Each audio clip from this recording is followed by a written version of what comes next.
video on the MF Automotive YouTube channel, where today we are taking a look at the brand new 2022 Mercedes C-Class.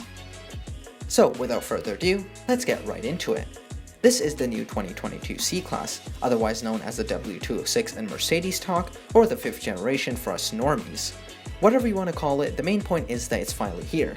And, as expected, with previous C-Class generations, the exterior styling is very much reminiscent of its older brother, the Mercedes S-Class. In fact, the two look so identical that I mistakenly identified it as an S-Class when browsing through some photos earlier. That is, of course, until I read the model designation in the back. With all that in mind, let's talk about the exterior, and specifically with the front end, where the new S-Class inspired design language truly shines through.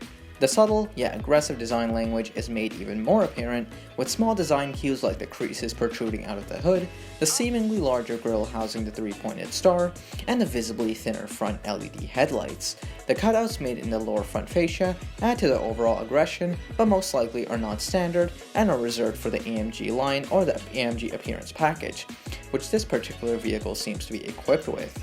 Moving along to the side profile, I noticed that the silhouette of the roofline and how similar it looks in comparison to the W205.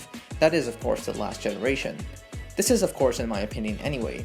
The body lines in traditional Mercedes fashion gracefully flow along the side and are seamlessly integrated into the overall design language. These large multi-spoke wheels fill in the wheel wells nicely and, I believe, are 19 inches in diameter. And finally, let us talk about the rear end, where again, the new C-Class takes inspiration from its older brother.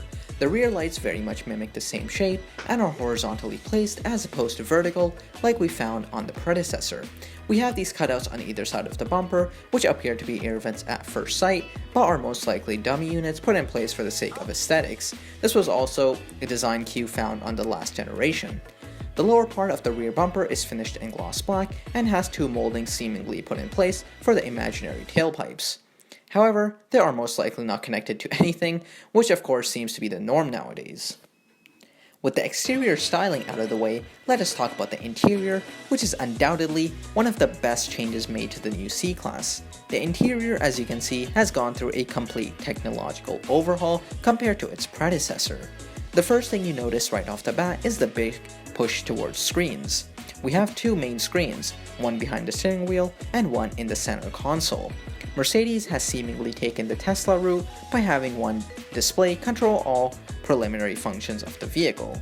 In this case, we have an 11.9-inch infotainment display. Now, Mercedes hasn't completely ditched the use of buttons. We still get a strip of physical controls below the infotainment with the same fancy fingerprint system we first saw on the S-Class, which is primarily used for logging into different driver profiles, an unnecessary gimmick if you ask me. The rest of the interior seems to follow Mercedes' new design language, comprising of a fully digital 12.3-inch instrument cluster and their new steering wheel with the large Mercedes logo in the center.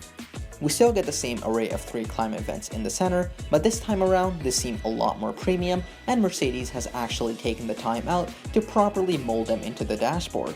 Unlike the W205, which the climate vents seemed a bit plasticky and a little like an afterthought.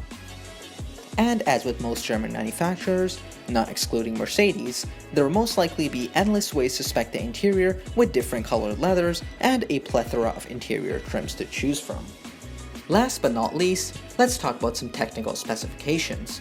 Thus far, the only engine announced for the new W206 is a 2-liter turbocharged 4-cylinder that produces 255 horsepower and 295 pound-feet of torque. Mercedes has given us a 0 to 60 mph time of just 5.9 seconds. This engine is also mated to a new 9-speed automatic transmission. However, as many of you may have guessed, Mercedes has added some electrical assistance in the form of a mild hybrid system, or EQ boost if you were to ask one of their engineers. This system is capable of temporarily providing up to 20 horsepower extra, in those instances where you need to squeeze every bit of power out of your engine. In terms of drivetrains, we have two options. Standard, we have rear-wheel drive, but 4MATIC all-wheel drive is an option. So, when does the new C-Class go on sale, you may ask? Well, not for a while, I'm afraid. The new C-Class is forecasted to go on sale early next year here in North America, and will have a starting price of $42,000. Well guys, that wraps up my virtual tour of the all-new 2022 Mercedes C-Class. If you did enjoy it, please give it a big thumbs up and subscribe so you don't miss any future content. Thank you so much for watching, and I'll catch you in the next video.